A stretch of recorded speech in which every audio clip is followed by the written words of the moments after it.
Le traitement des perturbations glycémiques pour le diabétique de type 2 consiste à corriger le profil glycémique du patient en mettant des objectifs à atteindre. C'est-à-dire, on va poser chez notre patient un traitement antidiabétique, hypoglycémiant, pour chercher à atteindre un contrôle glycémique aussi proche que possible de la normale.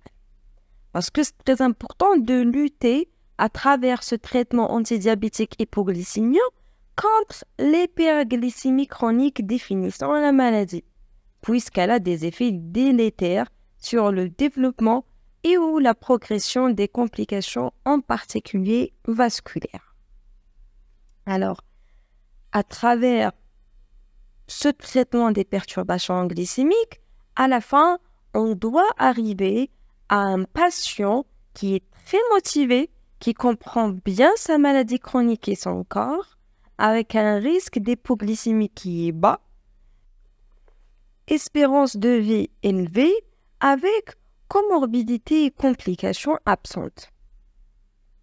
Ce traitement doit être individualisé pour chaque patient, en prenant en considération son âge physiologique, ses comorbidités, la sévérité et l'ancienneté de son diabète, bien sûr ses habitudes de vie, l'alimentation et l'activité physique propre à son patient et les affections en cours. Donc, il faut bien savoir définir les catégories thérapeutiques pour pouvoir fixer les objectifs, surtout en termes de l'hémoglobine glyquée chez le patient diabétique, qui va dépendre toujours de l'âge, de l'état cardiovasculaire, des complications et l'ancienneté de son diabète. Il y en a des recommandations de plus en plus strictes qui ont été données en termes d'équilibre glycémique. Mais il faut savoir que ces recommandations, ces objectifs thérapeutiques sont moins stricts chez des sujets qui sont déjà porteurs des complications cardiovasculaires ou bien des sujets âgés qui sont à risque élevé d'accidents cardiovasculaires. Alors, pour les patients qui sont jeunes, en bon état cardiovasculaire, on recommande la présence d'un HbA1c à 6,5. Pour les patients qui sont intermédiaires, en cas général, c'est-à-dire, là, on peut tolérer la présence d'un HbA1c jusqu'à la valeur de 7%. Pour des sujets qui sont à haut risque, qui présentent principalement des AVC avec un risque cardiovasculaire élevé, là, on peut tolérer l'HbA1c jusqu'à la valeur de 8%. Pour les femmes enceintes, s'il s'agit d'une femme avec le diabète de type 1, on peut tolérer à 7% l'HbA1c des 3 mois. S'il s'agit d'un diabète type 2 chez cette femme enceinte, là, ça va être moins diminué, jusqu'à 6,5. Sinon, un sujet jeune, diabétique type 1, l'HbA1c ne doit pas dépasser les 7%. Ça, c'était en général. Pour les personnes âgées, on peut distinguer les personnes âgées qui sont vigoureux, sinon les personnes qui sont fragiles, intermédiaires, classées intermédiaires, sinon il y en a carrément les morbides. Alors, pour les patients qui sont vigoureux, là, l'espérance de vie, elle est satisfaisante. Donc, on cherche un HbA1c moins de 7%. Pour les patients fragiles, intermédiaires, c'est le cas généralement le plus fréquent, là, l'HbA1c ne doit pas dépasser les 8%. Mais vraiment pour les personnes âgées qui sont morbides, en mauvais état de santé, un risque cardiovasculaire élevé, là, on peut tolérer l'HbA1c jusqu'à la valeur de 9%. Ça ne doit pas dépasser les 9%. Et même, on peut tolérer une glycémie préprandiale jusqu'à 2 grammes. Là, c'était d'une façon générale, mais le traitement toujours doit être individualisé pour chaque patient, en prenant en considération l'âge, les facteurs de risque cardiovasculaire, les antécédents, l'ancienneté de son diabète et ses habitudes de vie. Juste, on rappelle que le traitement médicamenteux des troubles glycémiques, qui est hypoglycémiant, il est instauré en deuxième intention, après l'échec des mesures hygiéno-diététiques pendant les 6 mois. Ce traitement, on repose en première intention sur les antidiabétiques oraux qui peuvent s'associer. Puis, on peut passer à l'insulinothérapie. Alors, toujours, pour atteindre ces objectifs, on va tout simplement corriger les anomalies physiopathologiques du diabète de type 2. C'est-à-dire, pour traiter les perturbations glycémiques, il faut lutter contre la base physiopathologique de l'installation de désordre glycémique. Alors, le diabète de type 2, déjà cité, est caractérisé par 3 anomalies métaboliques essentielles. Il y en a le déficit de la fonction bêta-cellulaire, responsable de l'insulinopénie, associé avec une insulinorésistance, surtout hépatique et même des tissus périphériques, surtout les muscles. Alors, ces 3 composantes vont être responsables de l'apparition de la dysglycémie chez le diabétique type 2, type hyperglycémie basale, hyperglycémie postprandiale et les variabilités glycémiques ou bien les fluctuations glycémiques. Alors, ces anomalies se traduisent par un déséquilibre entre une production hépatique du glucose qui est exagérée et une utilisation périphérique du glucose qui est diminuée. Donc, ces 2 anomalies font suite principalement à l'absence de l'action de l'insuline. Alors, pour tenter à ramener la glycémie à un niveau normal, c'est-à-dire de chercher l'équilibre glycémique, l'homéostasie glycémique, il convient de réduire la production hépatique du glucose et stimuler l'utilisation périphérique du glucose. Alors, pour réduire la production hépatique du glucose qui est exagérée, on va stimuler l'insulinosécrétion résiduelle parce que l'insuline va attaquer principalement le foie, c'est un site d'action de l'insuline, et lutter contre cette production hépatique qui est exagérée. Donc, pour lutter, toujours réduire la production hépatique du glucose, on va stimuler l'insulinosécrétion résiduelle par des médicaments appelés les insulinosécrétagogues, c'est-à-dire qui stimulent l'insulinosécrétion résiduelle, parce que l'insuline toujours freine la production hépatique du glucose et stimule en même temps son utilisation. D'autre part, pour stimuler l'utilisation périphérique du glucose, là, le problème, il est dans l'insulinorésistance. Donc, on va essayer de rétablir une insulinosensibilité voisine de la normale au niveau des hépatocytes et surtout au niveau des muscles. Et ça se fait par, de 1, l'intermédiaire des mesures hygiéno-diététiques, surtout la perte du poids, parce que déjà la masse grasse viscérale, c'est ça qui favorise l'insulinorésistance, et même à travers le traitement pharmacologique en utilisant des médicaments appelés insulinosensibilisateurs, c'est-à-dire qui stimulent l'insulinosensibilité. Donc c'est ça au total. Donc là, il y en a une production hépatique exagérée, avec diminution de l'utilisation périphérique du glucose. Donc, non seulement il y en a une production exagérée du glucose, et d'autre part, on n'arrive même pas à l'utiliser. Donc, c'est l'hyperglycémie chronique. C'est le diabète. Donc, on va faire quoi? On va diminuer la production hépatique et en même temps, on va favoriser l'utilisation du glucose. Pour faire ça, la production hépatique, on sait très très bien que l'insuline, c'est ça qui va freiner la production hépatique. Donc, on va stimuler l'insulinosécrétion résiduelle en utilisant des médicaments appelés les insulinosécrétagogues. Sinon, pour le problème de l'absence de l'utilisation périphérique du glucose, là, c'est ça qui définit l'insulinorésistance. Donc, pour lutter contre l'insulinorésistance, on sait très très bien que l'insulinorésistance fait suite principalement à la masse grasse. Donc, on recommande les mesures hygiéno-diététiques, essentiellement la perte du poids. Et d'autre part, on peut tenter à utiliser un traitement pharmacologique, c'est à travers les insulinosensibilisateurs. Donc ça, c'est les 2 bases du traitement médicamenteux pour les perturbations glycémiques. C'est les insulinosécrétagogues et les insulinosensibilisateurs en prenant en considération le mécanisme physiopathologique responsable de l'installation de désordre glycémique chez le patient. Juste, on notera qu'en plus de la production hépatique exagérée et en plus de l'utilisation périphérique du glucose qui est diminuée, il existe un troisième flux qui intervient d'une façon intermittente au moment des repas, surtout au moment des repas. Ce flux correspond à la digestion de glucose, à la digestion des hydrates du carbone alimentaire et à leur passage à travers la paroi digestive en circulation sanguine. Donc ça, c'est le troisième facteur, la digestion et le passage à travers la paroi digestive des hydrates du carbone en circulation sanguine. Là, ils vont être responsables en fait de la variabilité glycémique, c'est-à-dire la deuxième partie, la deuxième composante du désordre glycémique, parce que la production hépatique exagérée et l'insulinorésistance, c'est ça qui va définir la première composante, c'est l'hyperglycémie chronique soutenue.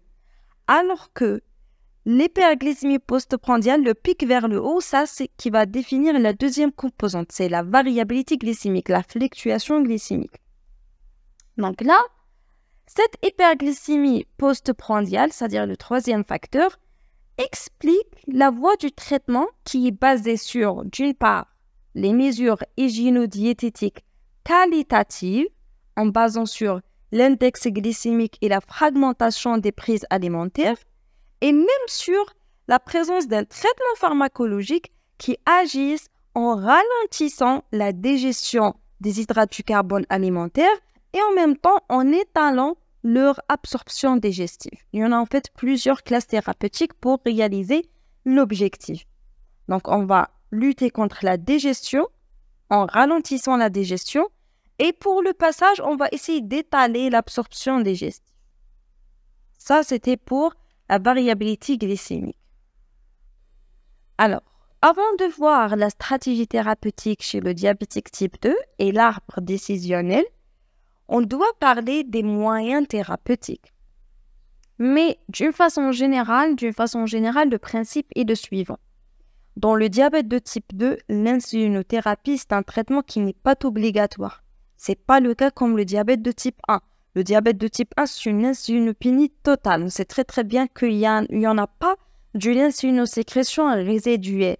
Donc, c'est obligatoire de faire remplacer l'absence de l'insuline par l'insulinothérapie. Donc, l'insulinothérapie, elle est obligatoire pour le patient diabétique type 1. Mais pour le diabète de type 2, non, c'est pas obligatoire. On sait très très bien qu'il y en a quand même une insulinosécrétion résiduelle, même à des stades avancés de la maladie. La maladie, c'est une conjonction à des degrés divers entre une insulinorésistance qui précède de 10 à 20 ans une insulinopénie. Donc là, l'insulinothérapie n'est pas obligatoire. Tant que les mesures hygiéno-diététiques et le traitement non insulinique, c'est-à-dire le traitement médicamenteux, à travers les ADO, les antidiabétiques oraux, permettent d'atteindre les objectifs du contrôle glycémique. Donc, tant que, avec les mesures hygiéno-diététiques et les antidiabétiques oraux, c'est bon, je peux arriver à mon objectif, je peux arriver au contrôle glycémique, donc là, c'est bon. L'insulinothérapie n'est pas obligatoire. Toutefois, l'insulinothérapie devient indispensable de manière chronique lorsque la maladie évolue vers l'échec thérapeutique des traitements par les antidiabétiques oraux à dose max tolérée. Donc ça, c'est le principe général de la prise en charge des perturbations glycémiques chez le patient diabétique type 2. L'insulinothérapie n'est pas obligatoire. Je commence par les mesures hygiéno-diététiques et les antidiabétiques oraux. Tant que je suis avec le contrôle glycémique qui est bon, donc là, on peut vivre avec. Sinon, s'il y en a un échec thérapeutique à dose max tolérée, donc là, l'insulinothérapie devient indispensable de manière chronique. Alors, pour les moyens thérapeutiques, en premier, c'est-à-dire ou bien le traitement non insulinique, les ADO, les antidiabétiques oraux. Alors, les médicaments de l'insulinorésistance qui vont lutter contre l'insulinorésistance, on parle des insulinosensibilisateurs. Il y en a deux grandes classes qui agissent sur l'insulinorésistance, surtout pour la glycémie basale, la composante basale de l'hyperglycémie chronique soutenue. Il y en a les béguanides et la fameuse metformine, et il y en a les glitazones. Alors, pour la metformine, c'est un médicament de l'insulinorésistance en stimulant, c'est-à-dire l'insulinosensibilité, à travers une action principale sur le foie. C'est un médicament qui va faire diminuer la production hépatique du glucose en freinant la néoglycogénèse.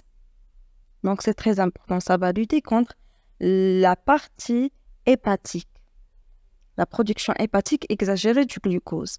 Donc, en freinant la néoglycogénèse. Exactement par quel principe?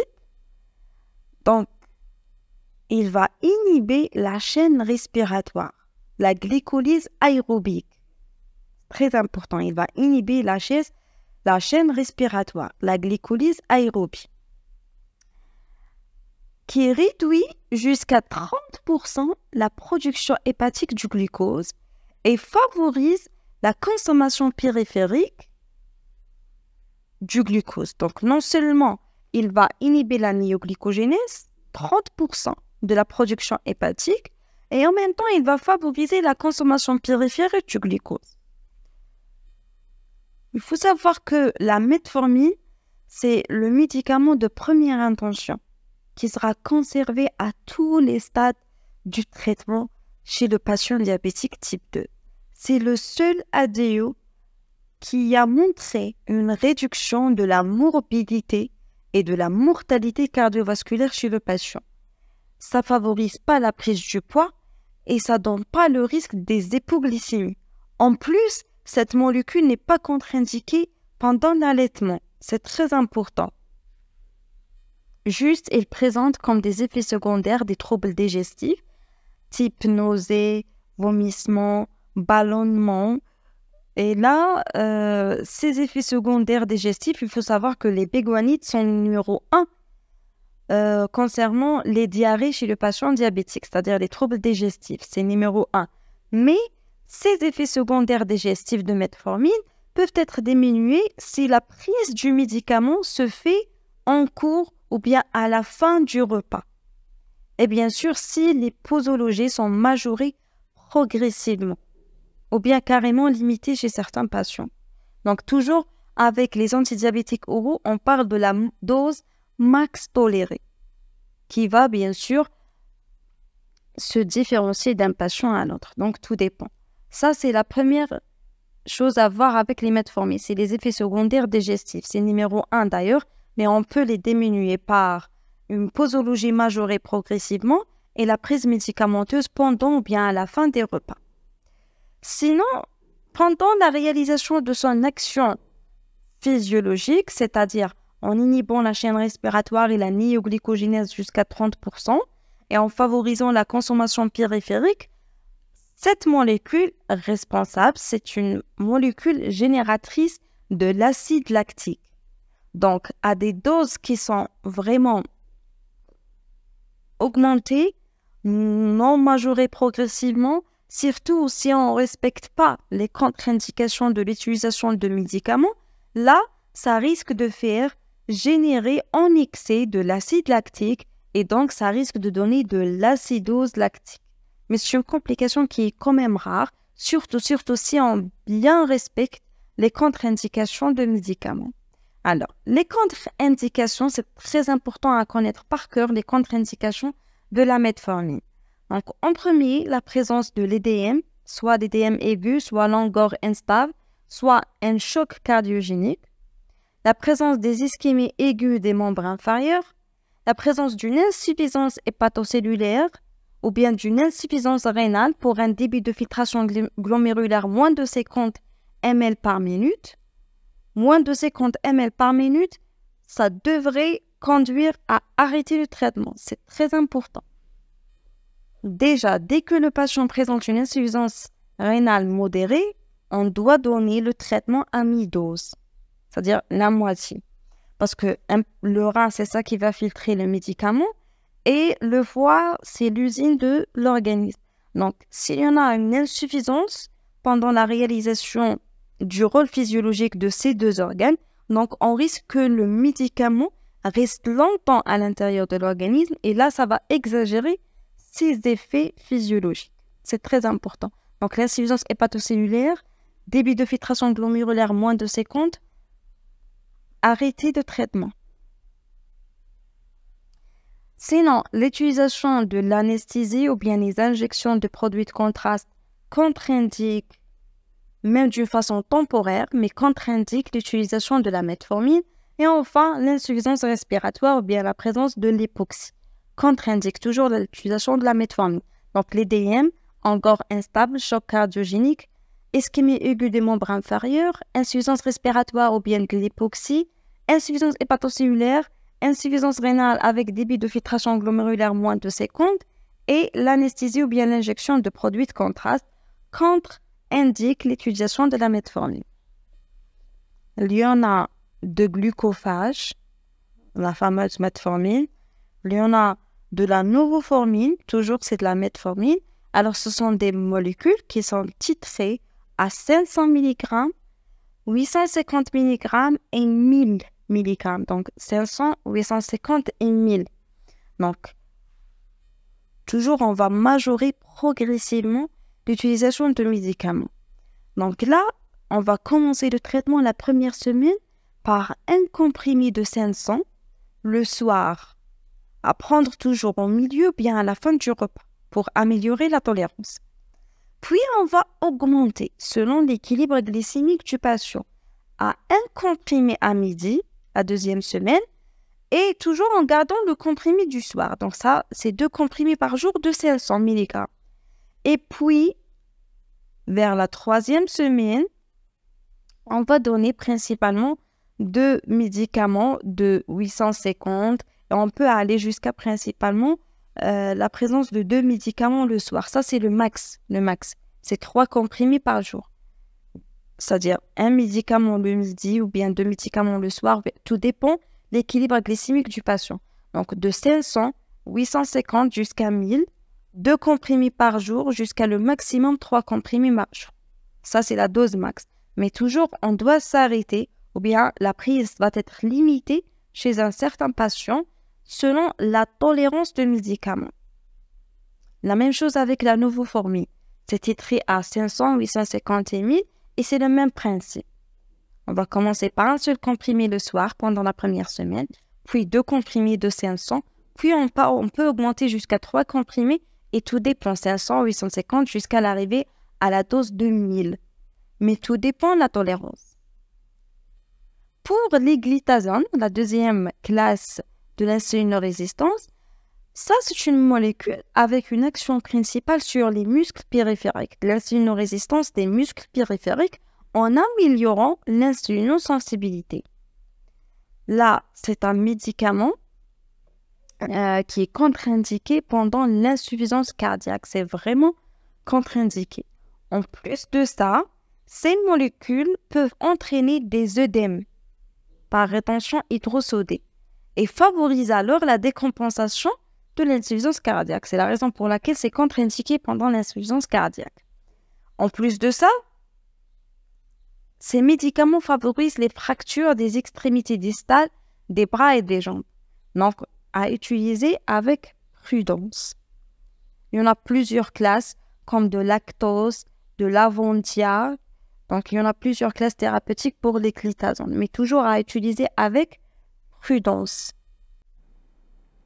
Alors, pour la deuxième classe thérapeutique, c'est-à-dire les médicaments de l'insulinosécrétion, on parle des insulinosécrétagogues.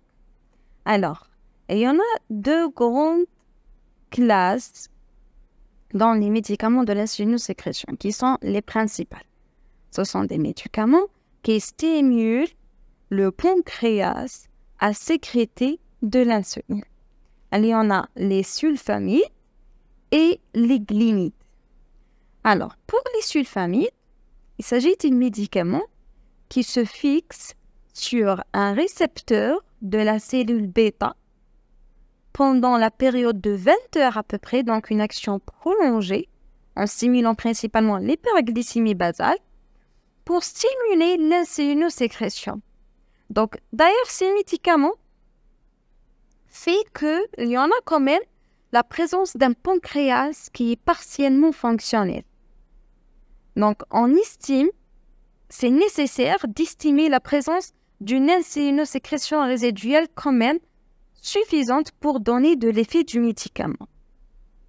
Mais bien sûr, vu que l'action qui est déjà prolongée pendant les 20 heures, et en même temps ça simule la sécrétion d'une hormone qui est hypoglycémiante, donc là, la principale complication ou bien l'effet secondaire, c'est principalement l'hypoglycémie engendrée par le médicament. Il y en a un risque augmenté quand même de donner des hypoglycémies. En plus de ça, ça va augmenter le poids. Bien sûr, l'action de l'insuline, ça va augmenter le poids et en plus, ça risque de donner les hypoglycémies. Et d'ailleurs, vu que le risque d'hypoglycémie est élevé, si le patient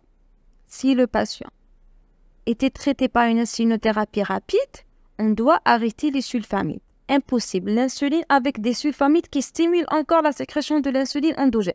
Donc, l'insuline endogène avec l'insuline exogène. Donc, ça risque encore de multiplier le risque d'hypoglycémie. Donc, c'est contre-indiqué d'associer de l'insuline rapide avec les sulfamides hypoglycémiques. La prescription des sulfamides nécessite une titration progressive, c'est très important. On va commencer par la posologie la plus faible pour atteindre progressivement la posologie optimale. La dose optimale nécessite la présence comme objectif d'une glycémie d'après-midi entre 0,8 et 1,26 g par litre pour être sûr que l'objectif thérapeutique a été atteint. Donc, c'est très important avec les sulfamides. Bon, les sulfamides sont contre-indiqués en cas de risque d'hypoglycémie engendrée par l'accumulation de cette molécule. Donc, toutes situations qui peuvent accumuler la présence des sulfamides à l'intérieur de l'organisme contre-indiquent principalement l'utilisation des sulfamides, à savoir l'insuffisance rénale, débit de filtration glomérulaire moins de 30, insuffisance hépatique sévère, les sujets âgés, bien sûr la grossesse c'est sûr, l'éthylisme parce que déjà l'alcool chronique, l'alcool c'est une substance déjà hypoglycémique, donc on ne peut pas associer les sulfamides avec l'alcool. Sinon, il y en a quelques interactions médicamenteuses qui peuvent aggraver le risque de l'hypoglycémie par décrochage sur l'albumine. Il y en a l'utilisation des AVK, l'utilisation des anti-inflammatoires non stéroïdiens, l'utilisation de Bactrim, l'utilisation de quelques diurétiques, surtout les diurétiques de l'once, les diurétiques thiazidiques, du Diamox. Donc, ce sont des molécules qui vont donner un risque augmenté d'hypoglycémie par interaction médicamenteuse avec les sulfamides. Comme substance, il y en a de l'amarel, il y en a de l'iris, il y en a de diamicron. Ce sont des molécules qui sont vraiment connues en termes de sulfamides. L'amarel qui est titré à 1, 2, 3, 4 et 6 mg. Donc toujours, on commence par une titration progressive la plus faible pour augmenter par la suite. Donc on va commencer de 1 mg jusqu'à l'arrivée carrément de 6 mg par jour, mais en prise quotidienne unique. C'est très important. Avant le petit-déj ou bien avant le déj, on va donner que ce soit un comprimé de 3, l'essentiel, une prise unique quotidienne. Et c'est la même chose avec l'iris. L'iris, toujours titré 1, 2, 3, 4 et 6 mg. Le même principe avec l'amarel. Pour diamicron, il est titré à 30 et 80 mg. On peut donner de 80 mg jusqu'à 240 mg par jour. On donne 1 à 2 comprimés en seule prise. Mais l'amarel et l'iris, il est mieux toléré par rapport au diamicron puisqu'il s'agit d'un seul comprimé. Donc, c'est ça. Donc, on évite la présence de plusieurs comprimés. Donc, c'est ça aux bases en termes de sulfamides, amarel, iris, diamicron. Pour les glénites toujours sont des insulinosécrétagogues. Donc, c'est le même mécanisme d'action avec les sulfamides, en se fixant sur les cellules bêta pour stimuler l'insulinosécrétion. Donc, toujours, on va les prescrire chez des patients qu'on estime qu'il y en a une insulinosécrétion résiduelle quand même. Alors, et puisque c'est le même mécanisme d'action, donc c'est les mêmes effets indésirables. Mais ça fixe pendant juste 4 heures, c'est pas vraiment 20 heures. Donc ça va agir d'une façon quasi équivalente sur l'hyperglycémie basale et l'hyperglycémie postprandiale. Et les non recommandés généralement, c'est les sujets âgés.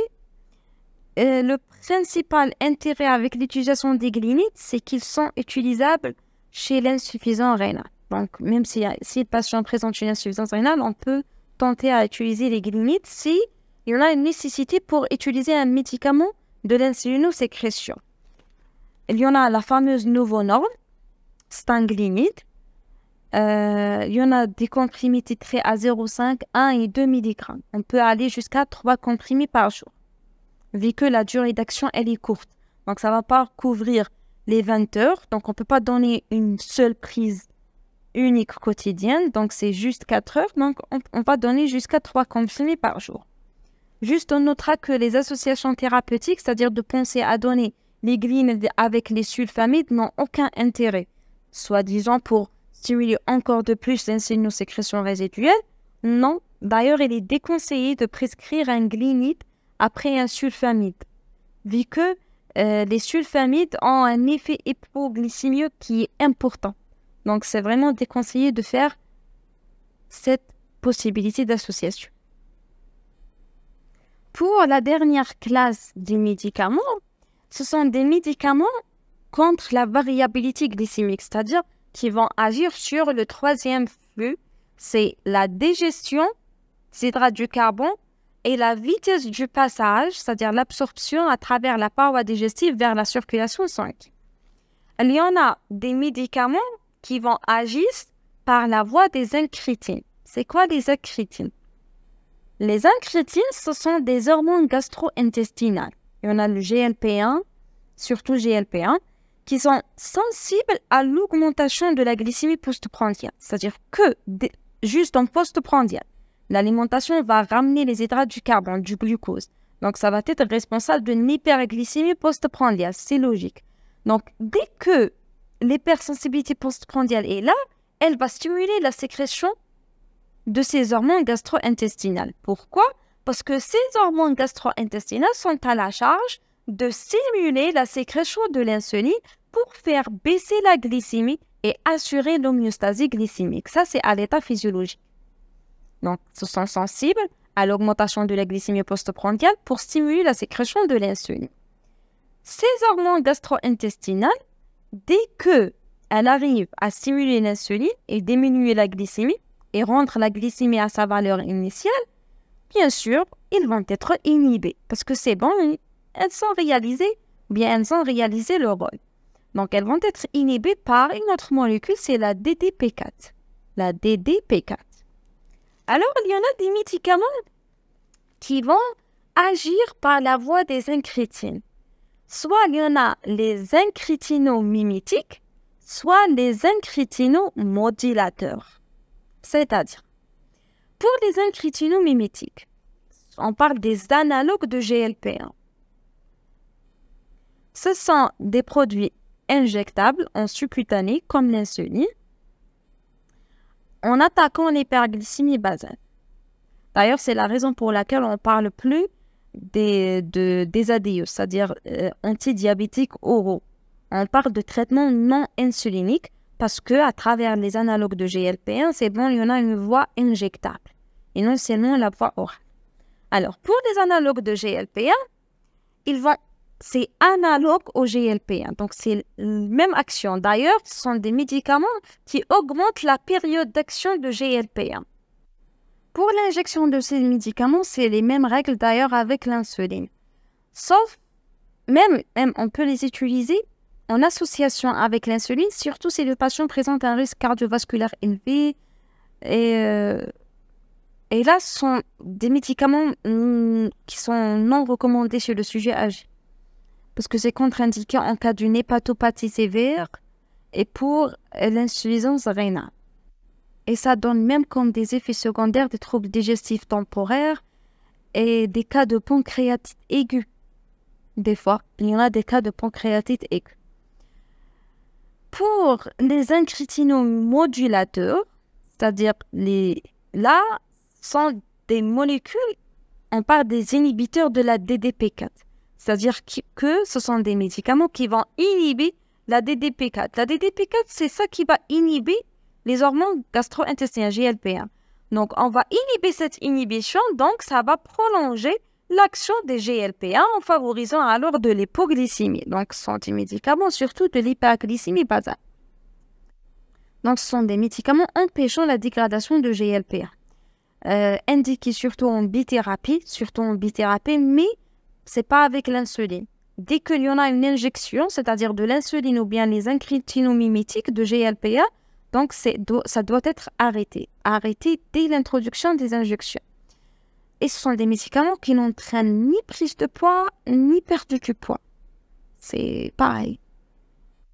Ça présente les mêmes contre-indications avec les incrétinomimétiques, mais ce sont des molécules qui sont utilisables en cas d'insuffisance rénale chronique à moitié dose. Même, ils ont les mêmes effets secondaires, et en plus des effets secondaires, c'est-à-dire les troubles digestifs et pancréatite aiguë, il y en a le risque d'infection des voies respiratoires hautes, c'est-à-dire de la voie ORL. Comme des inhibiteurs de la DDP4, il y en a de la Vipidia, titrée à 12,5 mg en postprandial. Pour la dernière série de traitements, il y en a deux médicaments utilisés pour l'hyperglycémie postprandiale surtout. Il y en a les inhibiteurs de la SGLT2 et les inhibiteurs des alpha-glycosidases. C'est quoi alpha-glycosidase et c'est quoi les SGLT2? Alors, pour les inhibiteurs de la SGLT2, l'inhibition de cette molécule induit une glycosurée au niveau des tubules du rein. Donc, c'est une action qui favorise l'élimination de l'excès du glucose par une glycosurée. Donc, c'est une action qui est vraiment indépendante du système de l'insuline, de l'insulinorésistance, de l'insulinosécrétion résiduelle et tout. Donc, c'est out. L'hyperglycémie, l'excès du glucose, on va se débarrasser de l'excès du glucose à travers les urines. Donc, c'est ça le principe des inhibiteurs de la SGLT2. Et vu que ça va favoriser l'élimination des urines, donc ça va donner une légère diminution de la tension artérielle. Et ça va permettre une perte du poids qui est quand même modérée. Et le principal effet indésirable, c'est les infections urinaires et les pollakiuries.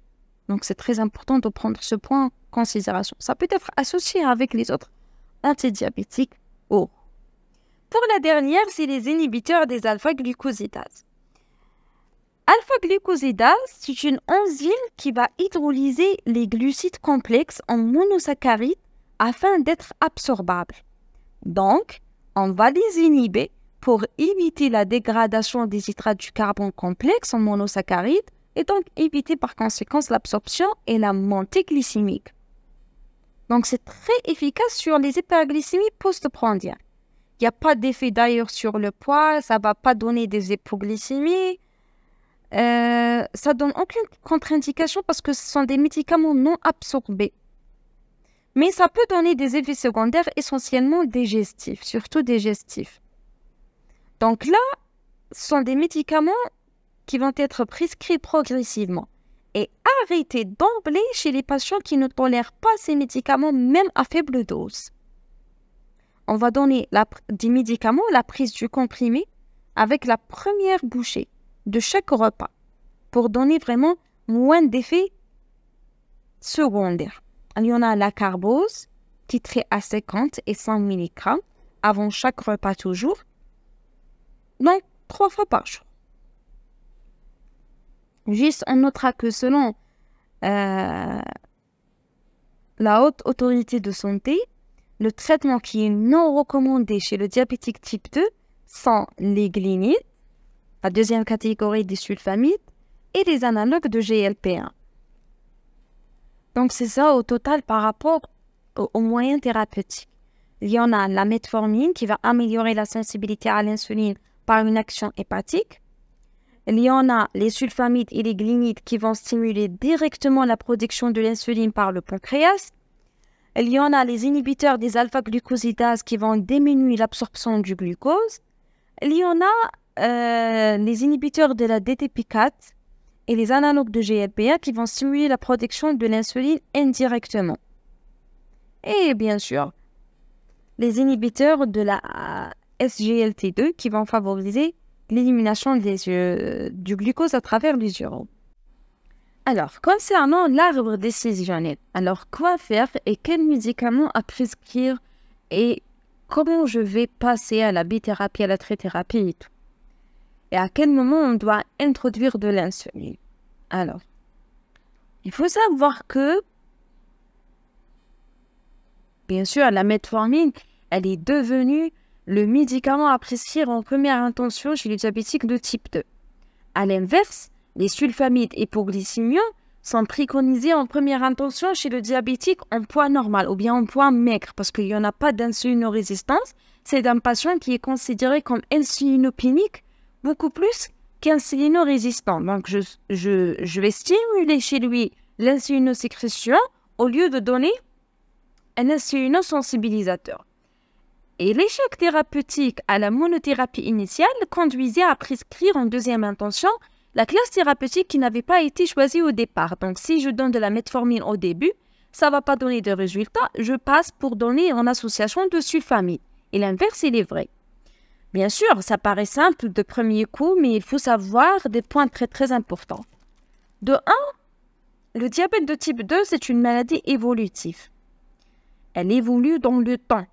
Et les désordres physiopathologiques, surtout en particulier l'insulinosécrétion endogène, elle est en train de chuter avec le temps. Elle s'aggrave avec le temps.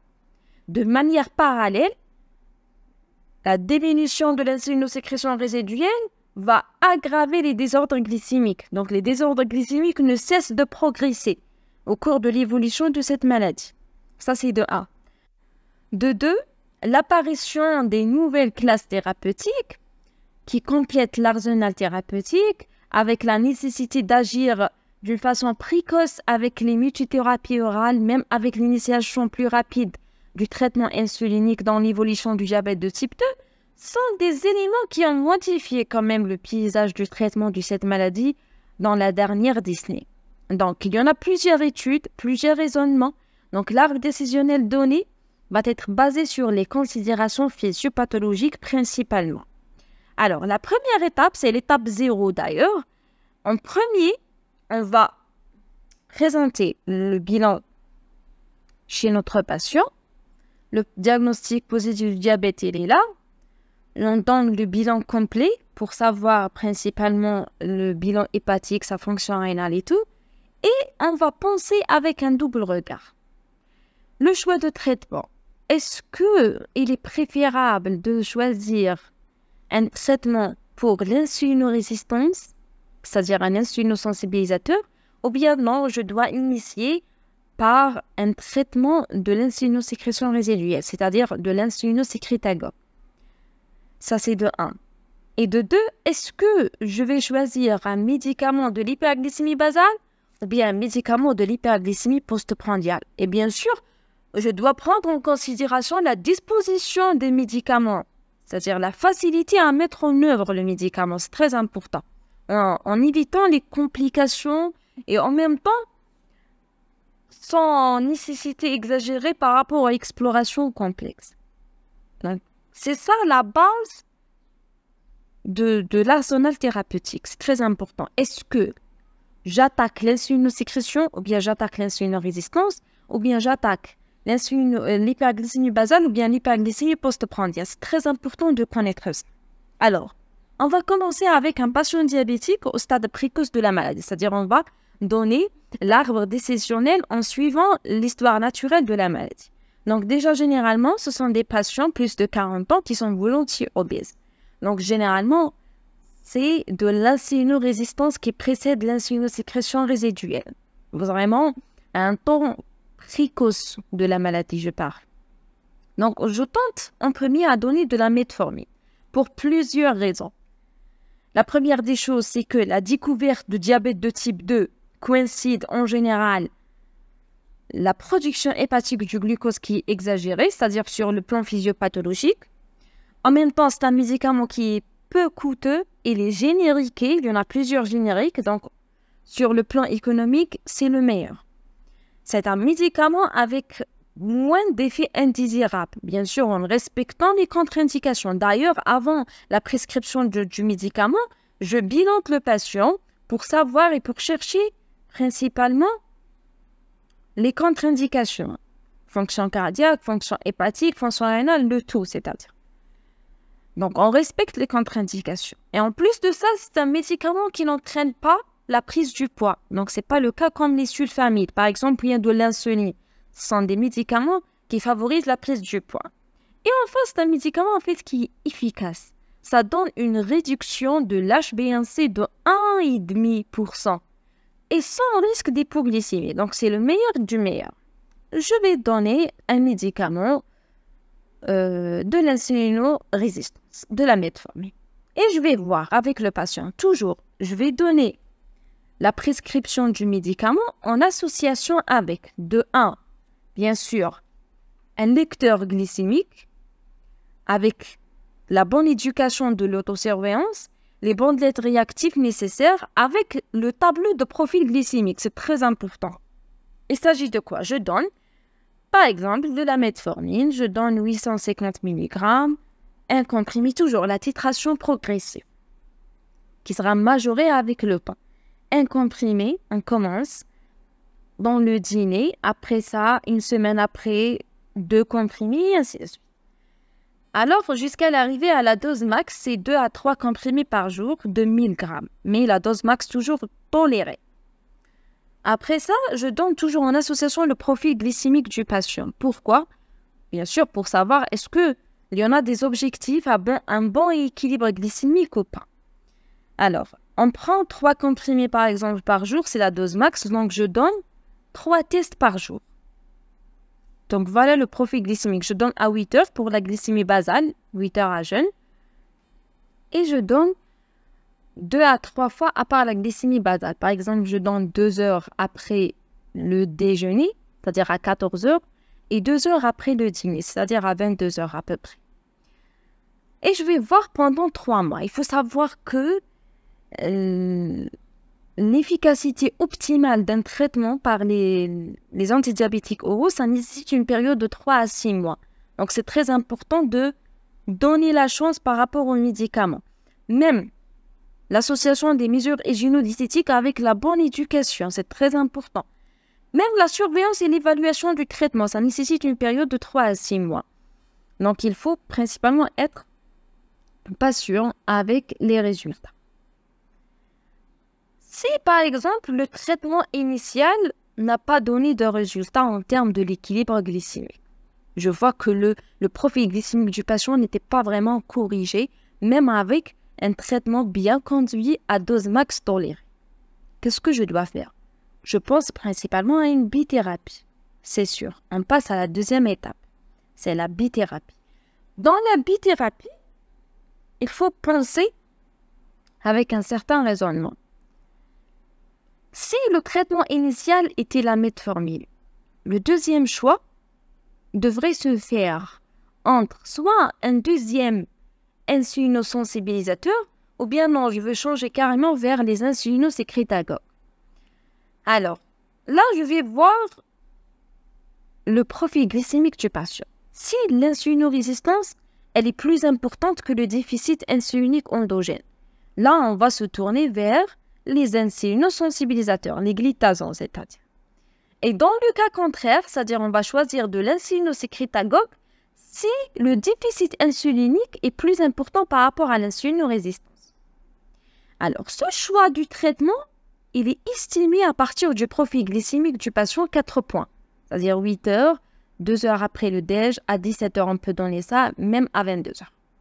Là, si notre patient présente un profil qui est en train de s'améliorer au cours de la journée, en particulier dans les périodes post-prandiales et post-absorptives, c'est-à-dire à 14 heures et à 17 heures.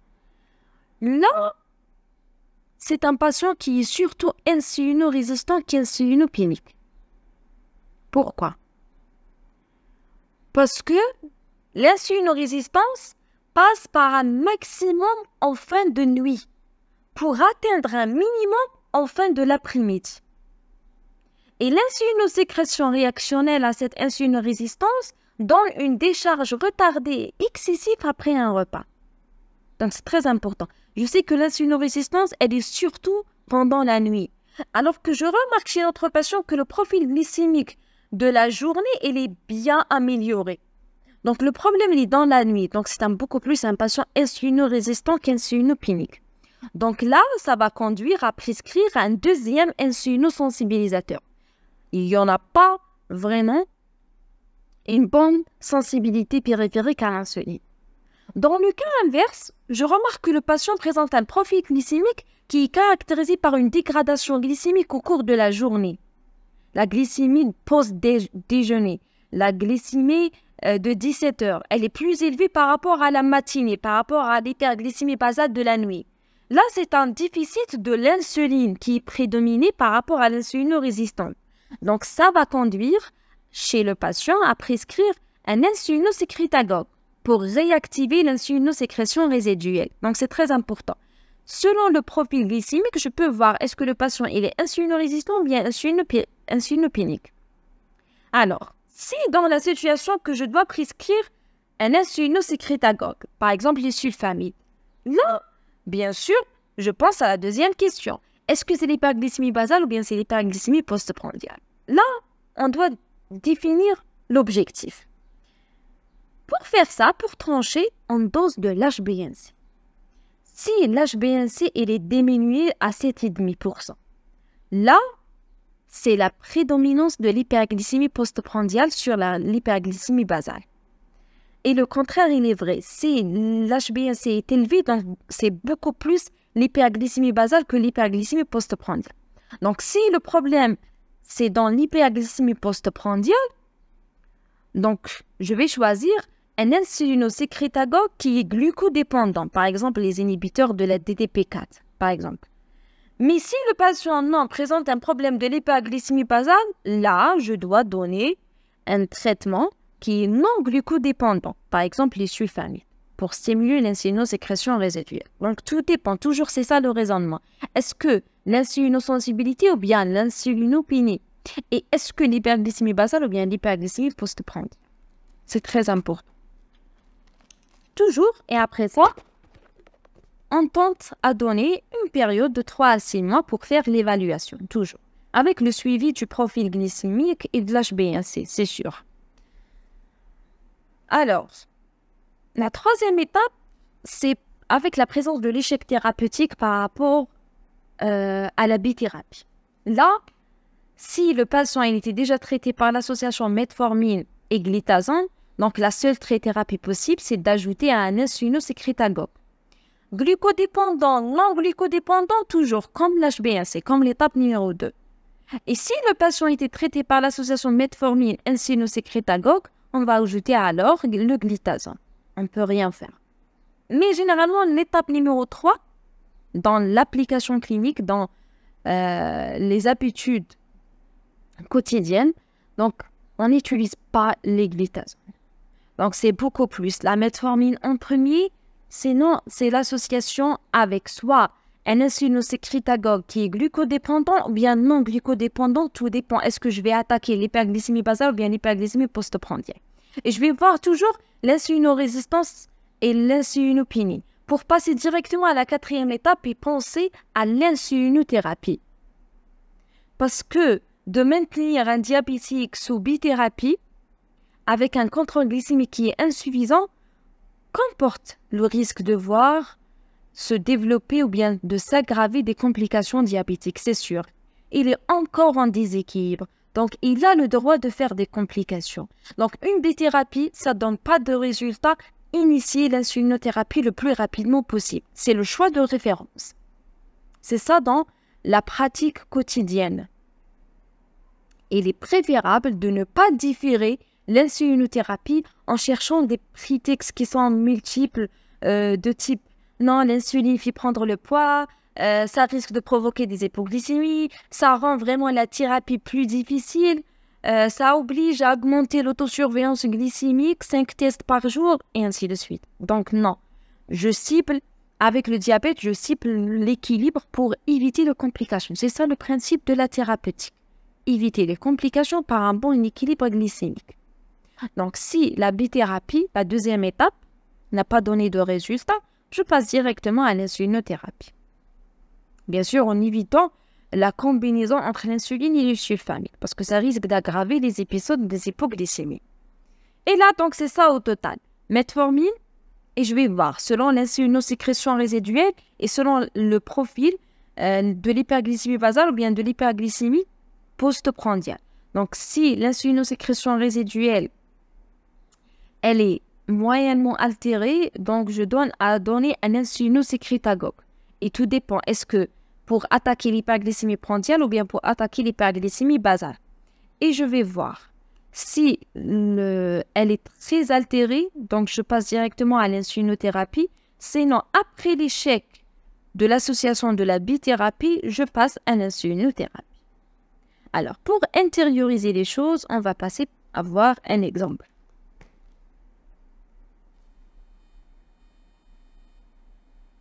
Alors, un diabétique type 2, âgé de 50 ans, qui pèse 89 kg, avec un IMC à 28. Donc déjà, c'est plus de 25, il est en surpoids. Il est diabétique depuis 2 ans, sous metformine à la dose de 1000 mg de comprimés par jour, sans aucune complication apparente actuellement, en termes de diabète, bien sûr.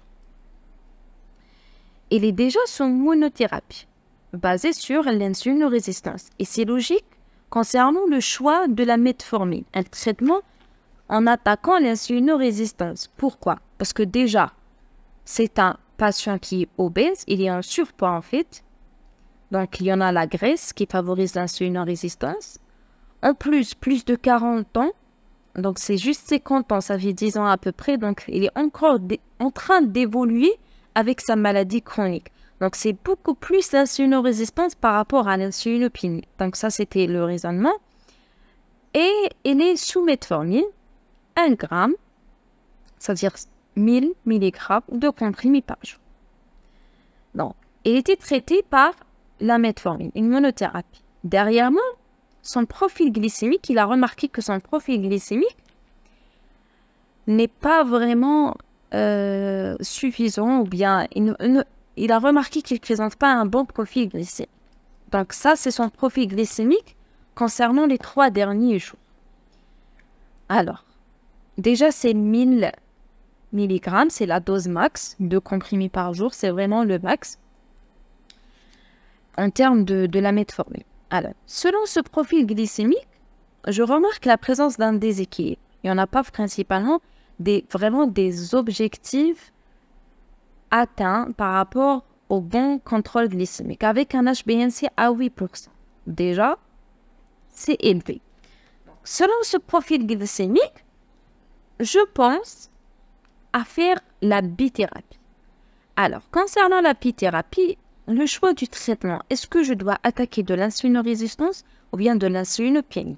Là, je vais voir principalement le profil glycémique. Est-ce qu'il est en train de s'améliorer pendant la journée ou bien non, il est en train de s'aggraver pendant la journée? Alors, la glycémie de 8 heures, elle est 1,3 g en G1, 1,31 g en G2 et 1,2 g en G3. Donc, c'est à peu près proche de la valeur de 1,26. Donc, c'est plus ou moins équilibré par rapport à un patient diabétique. Mais la glycémie de la journée, elle est en train de s'aggraver pendant la journée. En G1, 1,8, 1,6, 1,8 g par litre en postprandial. 2 heures en postprandial. 2 g, 1,7, 1,7 en G2. 2 g de 1,8, 1,6 en G3. Donc, il est en train d'aggraver beaucoup plus la glycémie pendant la journée, en postprandial. Donc là, on sait que l'insulinorésistance, elle est surtout pendant la nuit, le max pendant la nuit. Donc, c'est beaucoup plus le problème pendant la journée. Donc, le patient présente un problème de l'insulinopénie. la sécrétion d'insuline, elle est plus ou moins altérée. Et là, le droit, il est en train d'évoluer avec le temps. Donc, bien sûr, l'insulinopénie va chuter. Et là, je pense beaucoup plus à donner un traitement insulinosensibilisateur. Ça, c'est un premier. Donc, j'ai répondu à la première question. C'est un insulinosensibilisateur. Après ça, je dois penser, est-ce que je vais attaquer l'hyperglycémie basale ou bien l'hyperglycémie postprandiale? Donc, si je vais attaquer l'hyperglycémie basale, donc là, le patient doit présenter un HbA1c qui dépasse les 7,5, qui témoigne que le problème, il est basal. Et c'est le cas parce que l'HbA1c, il est à 8%. Donc, c'est beaucoup plus de l'hyperglycémie basale. Si je trouve l'HbA1c moins de 7,5, donc c'est beaucoup plus l'hyperglycémie postprandiale. C'est beaucoup plus les variabilités postprandiales. Donc là, puisque c'est plus de 7,5, je donne principalement un insulino-sécrétagogue qui est non glucodépendant. Je donne de sulfamide en association de l'iris, de l'amarel, de diamicron. Donc, il y en a plusieurs choix pour donner aux patients. Donc, ça, c'était pour la bithérapie. Sinon, après ça, bien sûr, je donne un contrôle après 3 mois pour l'évaluation, pour la surveillance et pour voir l'équilibre glycémique chez notre patient. Il y en a certaines situations où on attaque directement de l'insuline. C'est les situations où le patient présente une insulinopénie qui est vraiment trop altérée. On marque des chiffres plus élevés pendant la journée, dépassant facilement les 2,5 g, les 3 g par litre. Donc, c'est très important de faire initier de l'insulinothérapie sans retarder, sans passer même pas à la bithérapie. Quelques commentaires et points de vue en termes de la thérapeutique par les antidiabétiques oraux. En premier, il faut savoir que la séparation entre un médicament de l'hyperglycémie basale et les médicaments de l'hyperglycémie postprandiale, elle est un petit peu artificielle. Parce que tous les médicaments hypoglycémiants agissent à la fois sur l'hyperglycémie basale et l'hyperglycémie postprandiale. Et ceci est lié en fait parce que toute glycémie, elle est dépendante des glycémies qui les précèdent et retentit sur les glycémies suivantes. En deux, le meilleur critère pour évaluer l'efficacité des antidiabétiques oraux, c'est de mesurer la baisse de l'HbA1c avec la mise en route du traitement. Il est possible de définir des moyennes, mais l'efficacité est variable d'un sujet à l'autre. D'une manière globale, la chute de l'HbA1c elle est plus marquée chez les patients qui ont le taux de l'HbA1c le plus élevé. Par exemple, la metformine, de première attention, un sujet qui présente un HbA1c à 6,5, ne fait baisser l'HbA1c que de 0,5, le maximum 1%, alors que son efficacité moyenne elle est de 1,5. Et l'inverse, il est vrai. Un inhibiteur de la DDP4 qui entraîne une baisse moyenne de l'HbA1c de 0,8% peut chuter la valeur de 1,5 chez un patient avec un taux de départ à 9%. Donc, c'est très important. Plus l'HbA1c est augmenté au début, plus ça va chuter d'une manière importante après la prescription d'un traitement hypoglycémique. Il faut savoir que ce sont les médicaments de l'hyperglycémie basale qui entraînent la baisse la plus importante de l'HbA1c. Bien sûr, l'HbA1c, c'est l'hyperglycémie basale. Et même parmi ces médicaments, il faut savoir que les plus anciens, la metformine et le sulfamide, sont plus efficaces par rapport aux médicaments récents. En 3, lorsque les adios sont prescrits en deuxième intention, en addition, c'est-à-dire à la metformine, l'efficacité sur l'HbA1c, elle est souvent identique. Mais il faut savoir qu'après une évolution de plusieurs années de diabète de type 2, on tombe dans ce qu'on appelle l'inertie thérapeutique, c'est-à-dire l'absence de réponse thérapeutique. D'où la nécessité de renforcer la monothérapie sans retard. Donc directement, pensez à l'insulinothérapie.